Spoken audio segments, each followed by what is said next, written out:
Did you know Digital Insurance has a free newsletter that features important industry coverage and analysis? It's called The Morning Briefing, and you can get it delivered to your inbox every weekday. Join a community of insurance leaders committed to advancing the industry and their careers, and start your day with can't-miss coverage of the stories that matter most. Sign up for free today at www.dig-in.com.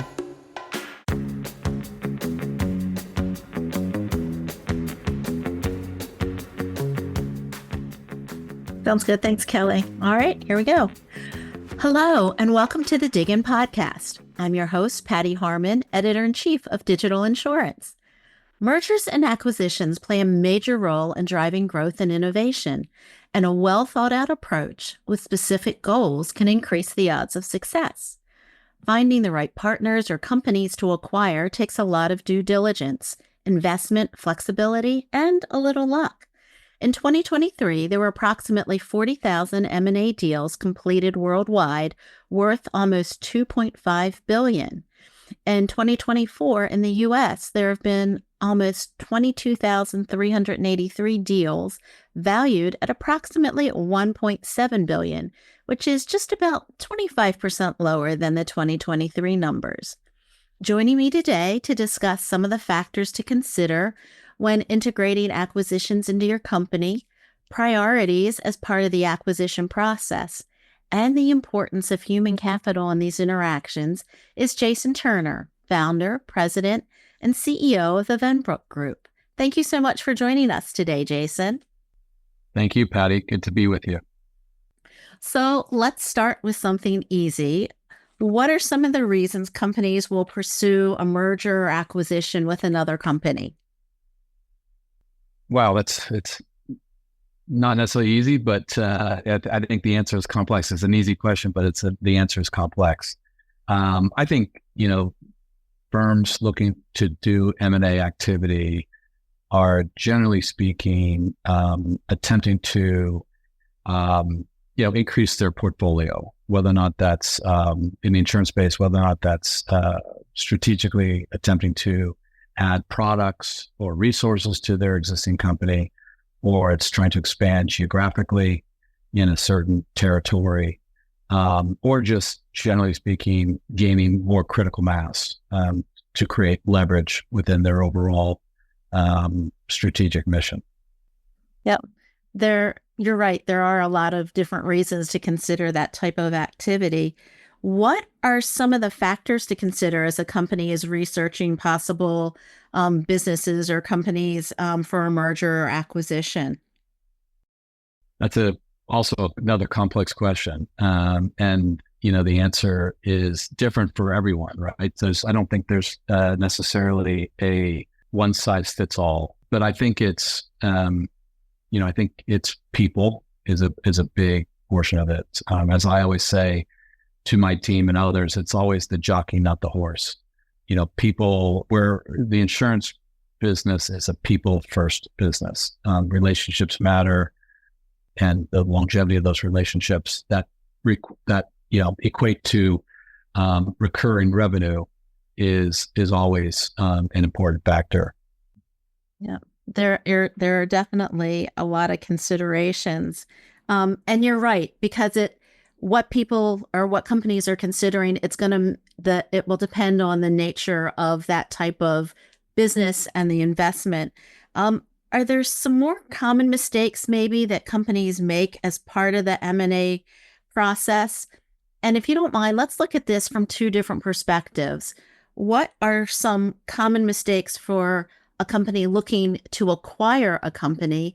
And then maybe if you could kind of outline, are there mistakes sometimes made by companies that are being acquired? Because I think there are going to be different factors that come into play on both sides there. Absolutely. When I think about acquisitions or acquiring a company, it's just like making a decision by two people to get married. And just like you would in a marriage, you have to do your diligence. And whether or not that's diligencing the person The culture of the company, both sides. I mean, I think so, the buyer and seller should be diligent in each other as far as, is there a cultural fit? Is there, and then, buyer needs to diligence the financial aspects of a company, the legal and the regulatory parts of it, their markets, are their markets and their carrier relationships strong? Where does that business go over the next 2, 3, 4 years with their clients? So you want to make sure you're diligencing their top clients, because any one of those misses, if in the diligence process, could lead to a unsuccessful transaction. Either, that could leak a day after the transaction closes, or it could leak, years later. But, forgetting to diligence kind of all those little aspects for the buyer is critical.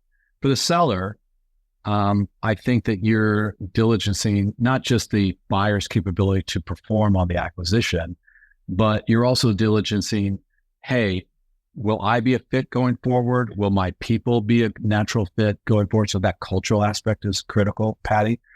And then, of course, what are the long-term goals and objectives for the team that's being acquired?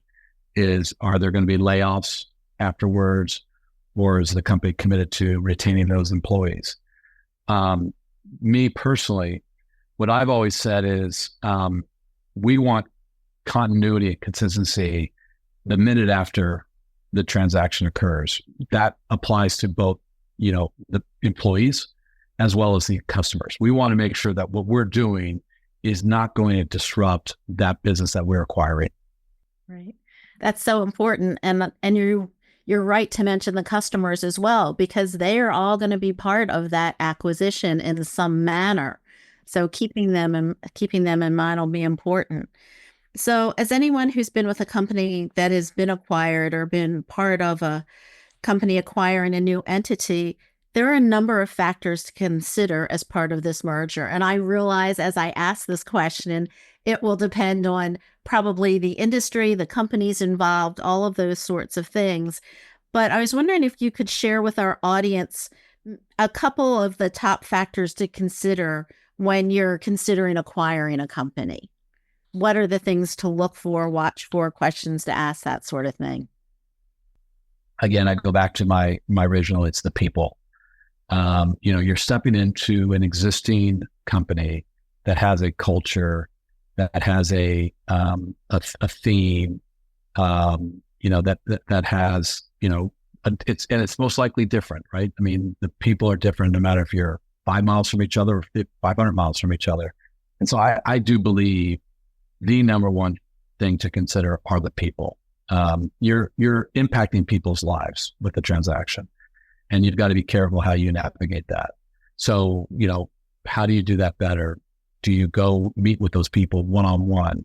Do you take them to dinner? Do you go to Disneyland? Do you do something that's away from the office or the professional side, just so that, one, you can get to know them better, but most importantly, they get to know you better, so that you can set yourself up for, success going forward. The other things to consider, though, and we touched on this, is, the clients, the retention, the retention of those clients. How long have those clients been with you? If you review, or if you diligence a company for acquisition, if you see a bunch of business that's new, the client relationships that are 1 or 2 years old, that might have a different risk profile than if you acquiring a company that has clients for 10, 20 years, that has maybe a more conservative or consistent profile. So you always want to make sure that you're looking at those things. And then, of course, it's just a lot of it, the financial profile. That's true. I've been privy to some companies that were in the midst of going through an acquisition, and heard it from both the side of the company that is acquiring people and how to take care of everyone as much as possible who is involved in that process, as well as the people in the company that are being acquired. And it encouraged me to know that on both sides, they were trying to think and do what was best for the people that were involved on both sides, because that human aspect is really important. No, the human capital is so important. Definitely. So we're going to take a short break now, and we'll be back in just a few minutes. The insurance industry is evolving at breakneck speed. Are you staying on top of the latest trends, technology, and strategies? Digital Insurance is your essential resource, covering everything from insurtech innovations and digital transformation to customer experience and regulatory developments. With expert analysis, best-in-class journalism, and exclusive research, Digital Insurance keeps your finger on the industry's pulse. Make sure you're not missing out on insights that empower, inspire, and advance insurance industry leaders. Join today at dig-in.com/subscribe. Welcome back to the DIGIN Podcast. We're chatting with Jason Turner, founder, president, and CEO of the Venbrook Group, about M&A best practices. So, Jason, is it ever okay to walk away from a merger if it doesn't look like it will be beneficial or a good fit for the companies involved? And once you make that decision, how is that handled? Yeah, it's a great question. It's interesting, not only because we were having the same conversation with my senior leadership team yesterday. And the short answer is it's imperative that you go through the agony of walking away, either on the buyer or seller side, if something is uncovered or discovered or becomes known, even if it's the 11th hour. I think there's an obligation that both parties should maintain, that, no one wants to do a bad deal. It's in no one's interest. And so, as hard as it may be, it makes for a good movie at a wedding. Someone walks away walking down the aisle, but it's just reality. You have to have the decency to walk away if you find out something's not right. And the pain of making that decision is hard, but my guess would be that would be short-lived compared to going through with that merger and then having to live with all the consequences later on, and still possibly having to undo all of that. Right. Well said. Exactly.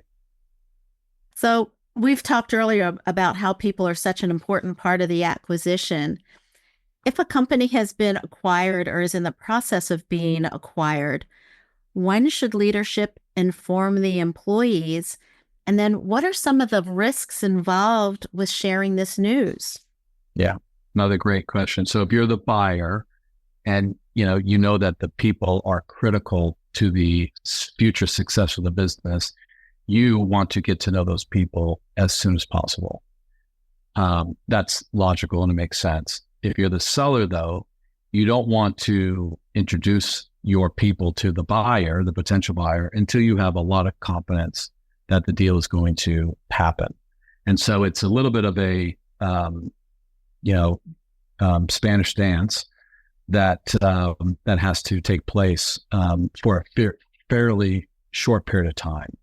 But at some point, it is the one of the critical diligence steps in doing that. Again, no one size fits all, but it's nice. I think if you're the buyer, I've always found it to be helpful to get yourself out there. The buyer gets out there and meets the new people, the new potential employees and partners on their own turf, so that you're coming to them. That's important. It helps create a much the initial feelings, I think, are stronger that way. And I think it's always good. I have found it to be helpful to take them outside the business walls, so to speak, whether or not that's socializing for dinner or going out to a park. I mean, there's going out to a baseball game. There's a lot of different ways to take them offline so that there's not the threat of, hey, we're coming in here and stepping on people's, hands and knees. So, but I think there has to be an attempt by both to get to know each other outside the business, so that, because at the end of the day, it's just the people, it's relationships. And like I said, it's like dating and like marriage. You have to get to know your in-laws. You definitely do. So I have been an employee in multiple companies that have been acquired or where there have been significant changes. So I can understand the employee position in terms of learning that news and how unsettling it could be. So how can companies reassure their employees if a merger is in the works, whether you're the company that's doing the acquisition or probably even more importantly, the company that's being acquired? I think there might be a little bit more trepidation on that side. Yeah, I think the how is always different from one person to the other, but the genuine attempt by the buyer to really be transparent in what their future plans are once the transaction takes place, I think is critical. And then at the end of the day, the buyer has to follow through with that, right? You can't, there's no one.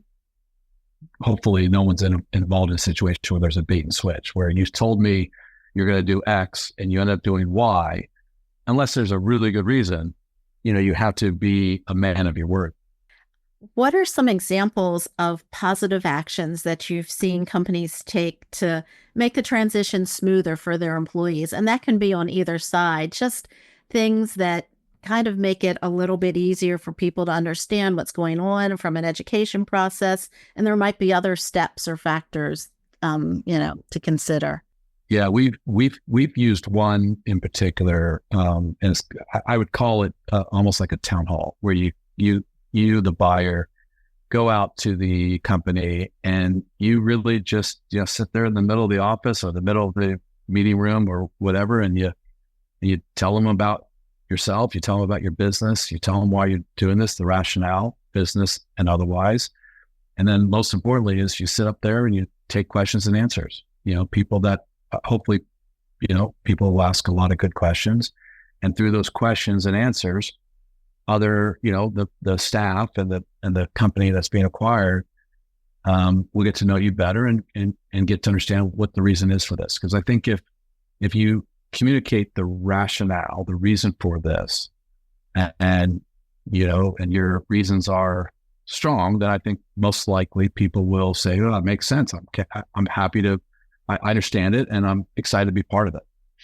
Yep, good, clear communication is so important. So before, Absolutely. during, and after, I think that Never for stops. the entire process. Yeah, It never stops.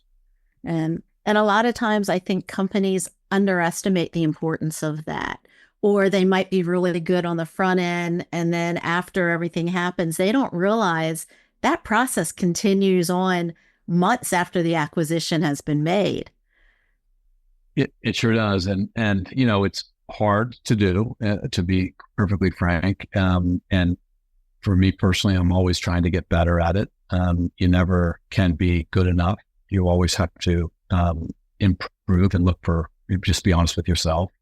But yeah, communication just doesn't stop. And we can all, as leaders and managers, be better at it, I'm sure. So we've covered a lot over the last couple of minutes about the M&A process. Is there anything that I haven't asked you or that you think is important for our listeners to know about creating a successful M&A? Well, no, I mean, your questions have been so spot on. Like I said, it's almost like you've been listening to some of my senior meetings in the office here. No, your questions have been fantastic. I appreciate them. Well, thank you so much, Jason, for sharing your insights with our audience. Thank you for listening to the DIGIN Podcast. I produced this episode with audio production by Adnan Khan and Kelly Malone-Yee. Special thanks this week to Jason Turner of the Venbrook Group for joining us. Please rate us, review us, and subscribe to our content at www.dig-in.com/subscribe. From Digital Insurance, I'm Patti Harman, and thank you for listening.